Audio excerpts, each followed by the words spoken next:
This is the next installment on the problem with the end play on the rear end of the Leica Mobile. Just quick review. What I discovered, these are the new axles that are about 10 years old, came from Model Works. So I'm going to assemble this so you see what we're talking about. That's the inner bearing. This is the outer race for the differential, inner race I meant to say, and this is the outer race, which is a brass bushing that gets clamped on the two halves of the differential, and this is the axle gear.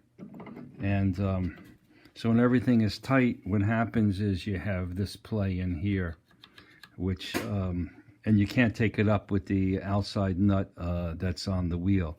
So what I machined was I made these shims. I made two, one for each axle. There's the other one. And the reason why I put a taper on it like that was so it wouldn't interfere with the bearing as far as lubrication goes. And on this side, what I did was I machined it bigger than the, slightly bigger than the inner bearing, and smaller and a little bit smaller than this bushing. Let me take it apart and I'll show you. And there was a reason for doing that. If you look at it, it's smaller, just slightly smaller than this bushing. And the reason why that was done, and you'll see in a second. So now this race goes into here, sits up against there. There's room for lubrication. The next piece goes in place. This goes next. And finally, the axle gear goes in place. And let's get it in. Okay, so now I don't have any play. The only thing that you see moving there is you'll see the outer cage moving once I pull it down tight. And the reason why this particular shim was machined bigger in diameter because they gave you washers. They gave you when they sent the kit, they gave you these washers here for shims, but the problem was it's slightly smaller than this diameter. So I'll show you what happens when you use those washers. And if I put those washers in place like so, I'm just going to do one. I don't need two to demonstrate this. And then put this inner race in place. And then put this outer one in place. What happens is the bushings go over the top of the washers. See it? It goes over the top. So what happens is the differential can slide back and forth, and it's not supposed to. It's supposed to stay centered. So that was the reason behind me machining these larger spacers right there. So that goes against the bearing, and of course you don't use those shims anymore. Inner bushing, outer bushing, and you notice it can't go past it. It stops, and then of course the outside gear. So now we probably got about a thousandths clearance in here, if that. So now what happens is when you draw the axle wheel nut at the wheel end, which is at the far end of the shaft, which is that end of the shaft, this bearing will not float, and the problem is you can't tighten that outside nut enough, and I'll explain that in a second. So let me take this stuff off of here and show you the differences. So that solved that problem, the inner bearing problem. So now we're going to talk about the outer axle and what the differences were between the old and the new.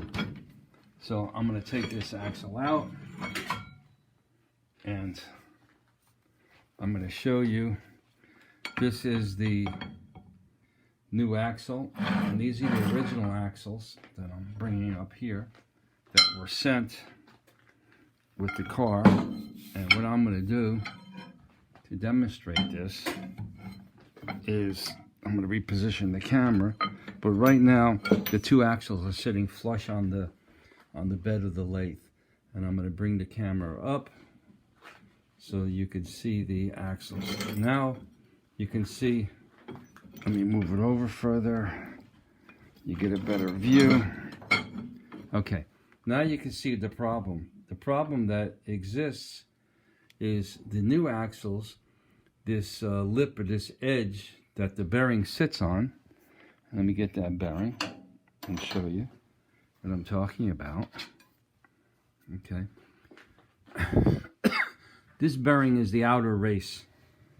This is the outer race that goes on the outside of the axle.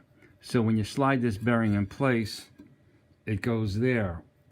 And what happens is, with this here and the other bearing, even without the spacer, when you tighten the nut down on the end of this axle, let me pan up. When you tighten the nut down here, you still have play because of the difference between here and here. So the old axles didn't have that problem because the bearings sat all the way down by almost a 1/4 inch. And the new axles, and I never noticed it because I wasn't looking for that. The new axles, the problem that you had was, even though you had everything tight and the wheel was on it, and if you didn't think of checking for end play and disassembled it and put the disc brakes back on it, you wouldn't realize it, except in driving it, and you get a little wear. And you know, the differential slides back and forth, and then what happens is the axle gear, which is this one right here, the axle gear ends up moving into the spur gears, and it tries to hit the two spur gears, you know, and one is engaged with, the other one is doesn't engage with. And what happens, it moves across and tries to engage with the other spur gear, which is going the opposite direction, and you break teeth. And that's what I believed happened. So my next step on this is to put this new axle in the lathe and turn it down to bring this, to make it both the same, and that will take out the end play. And I will show you that when I finish that part of the machining. The first spacer that I made right here, let me get that spacer. This first spacer that I made, probably took about 2 hours because I had to figure out the right taper. The second spacer took, probably about a half an hour because I had everything set up and I had to bore the center out, so everything was faster. It's always the first one takes longer and the second one's always faster. So the next thing I'm going to be doing is I'm going to be machining this new axle to that dimension.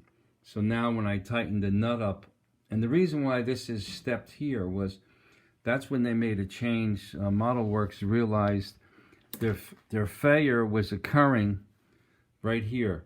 The axles were breaking at this point. So the new ones, what they did was, instead of turning it down smaller and have the section where the bearing goes on, this is full-size axle, the bearing slid on here and then the wheel slid into here. They made everything bigger, so what they did is the new axles, this is the same size as the bearing area, and it won't break because there's more material is thicker. That was how they solved that breaking problem. So anyway, that's where we're at right now. This is the next machining, right this, and then I'll show you that when I finish it, and that should do it.